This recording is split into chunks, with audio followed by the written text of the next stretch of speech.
Selamat datang kembali. Hari ini kita bakal kupas tuntas pemikiran dari buku Leading with Strategic Thinking oleh Olson dan Simerson. Fokusnya nih ke pengembangan organisasi dan juga individu. Anda pernah nggak sih mungkin dapat masukan? Wah, kamu perlu lebih strategis gitu. Tapi terus bingung, maksudnya apa ya? Gimana caranya? Nah, materi ini kayak ngasih kita peta jalannya gitu. Betul, betul sekali. Dan pesan utamanya tuh gini, jelas banget. Berpikir strategis itu ternyata bukan cuma domainnya para bos besar aja loh. Buku ini negasin banget kemampuan ini tuh krusial buat siapa aja di organisasi. Mulai dari ya staf biasa sampai manajer. Bahkan bisa juga buat peran lain kayak pelatih atau orang tua. Oh gitu ya? Iya, ini kunci buat ningkatin kinerja. Lihat potensi orang. Tapi sebaliknya, kalau kurang pas praktiknya, wah bisa menghambat karir dan merugikan nilai organisasi juga. Kita bakal coba bedah nih, gimana kaitannya sama pengembangan diri Anda dan lingkungan kerja Anda. Menarik, menarik. Jadi ini bukan cuma soal mikir tingkat tinggi gitu ya, tapi sesuatu yang relevan buat semua level. Oke, kalau gitu, apa sih sebenarnya inti dari pemikiran strategis menurut buku ini? Intinya tuh ada di 3 aktivitas kunci. Pertama, menilai situasi.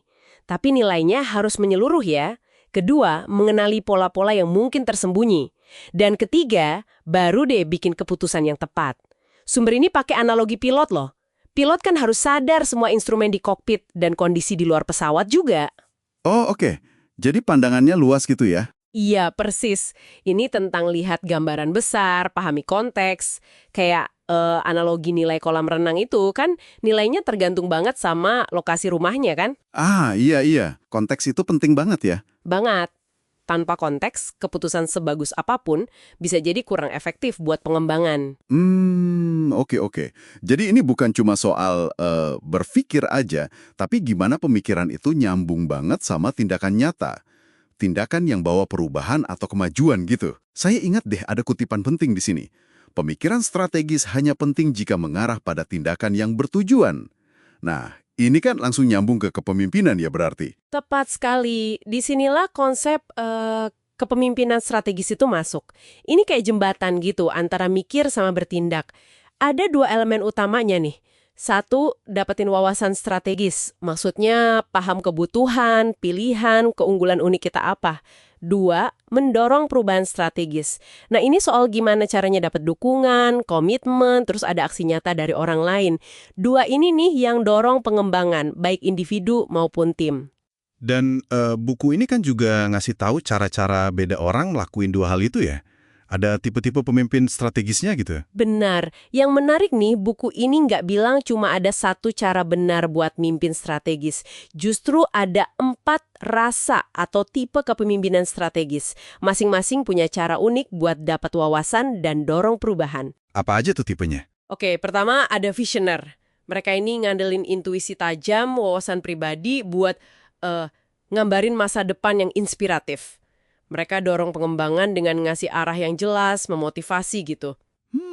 Visioner, oke. Terus, Kedua, direktif. Nah, ini jagoannya bikin struktur, proses, rencana yang jelas.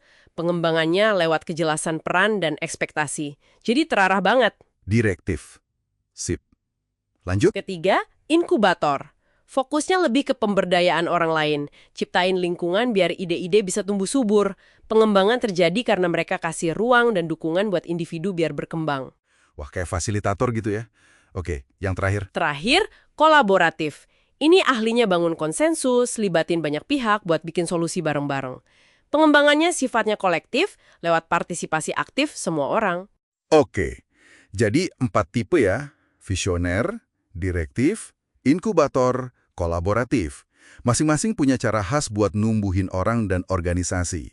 Nah, pertanyaannya, gimana kita bisa ngembangin kemampuan ini? Di diri sendiri atau di tim kita? Ini sesuatu yang bisa dipelajari nggak sih? Oh, tentu saja bisa. Bisa banget dipelajari. Ini bukan semata-mata bakat bawaan kok. Comber, Ini kasih contoh General Electric GE itu loh. Oh iya, GE. Iya, mereka punya pusat pengembangan kepemimpinan di Croton Field. Itu bukti komitmen organisasi besar buat bangun kapabilitas ini secara sistematis. Itu kan investasi langsung ke pengembangan SDM mereka, yang ujung-ujungnya buat kemajuan organisasi juga. Iya bener juga. Riset dari Aon Hewitt yang dikutip di sini juga dukung itu, katanya perusahaan-perusahaan terbaik dalam nyetak pemimpin itu fokusnya ke kesadaran diri, terus ketahanan atau resilient, sama kemampuan buat ngelibatin tim, engaging leadership gitu. Nah ini semua kan bisa diasah dan penting banget buat pengembangan yang berkelanjutan. Oke. Jadi langkah praktisnya nih buat kita, buat Anda para pendengar apa dong? Ya, kalau buat Anda nih, langkah pertamanya mungkin kenali diri dulu. Coba deh refleksi sedikit. Dari 4 tipe tadi, gaya mana sih yang paling sering Anda pakai atau paling nyaman buat Anda? Terus apa kekuatan Anda di situ? Dan area mana yang mungkin perlu dikembangin lagi? Paham tipe-tipe ini bantu Anda buat kontribusi lebih strategis. Jadi nggak harus jadi satu tipe aja ya? Nah, itu dia. Kuncinya justru bukan jadi satu tipe aja, tapi fleksibel. Bisa adaptasi sesuai situasi. Tujuannya yaitu tadi, dorong pengembangan diri dan tim Anda secara optimal. Poin bagus banget soal fleksibilitas itu. Oke, jadi kalau kita tarik benang merahnya nih dari obrolan kita. Intinya gini, pemikiran strategis itu skill penting, fundamental, dan bisa perlu banget diasah oleh siapa aja di semua level. Nggak cuma bos aja. Dan ini vital banget buat pengembangan ya individu, ya organisasi. Terus ada macam-macam gaya kepemimpinan strategis yang efektif, visioner, direktif, inkubator, kolaboratif itu tadi. Masing-masing punya cara uniknya sendiri buat dapat wawasan dan dorong perubahan. Jadi ngembangin kemampuan ini, baik mikirnya maupun mimpinnya, itu investasi berharga. Buat karir Anda, iya. Buat suksesnya organisasi Anda juga iya. Sip. Nah, sebagai penutup nih, mungkin ada pertanyaan buat Anda renungkan sendiri di rumah. Dari keempat tipe kepemimpinan strategis tadi, visioner, direktif, inkubator, kolaboratif, gaya mana sih yang paling dominan dalam pendekatan Anda sehari-hari? Atau yang paling sering Anda lihat di lingkungan kerja Anda? Dan gimana pemahaman baru dari obrolan kita ini bisa bantu Anda hadapi tantangan strategis berikutnya?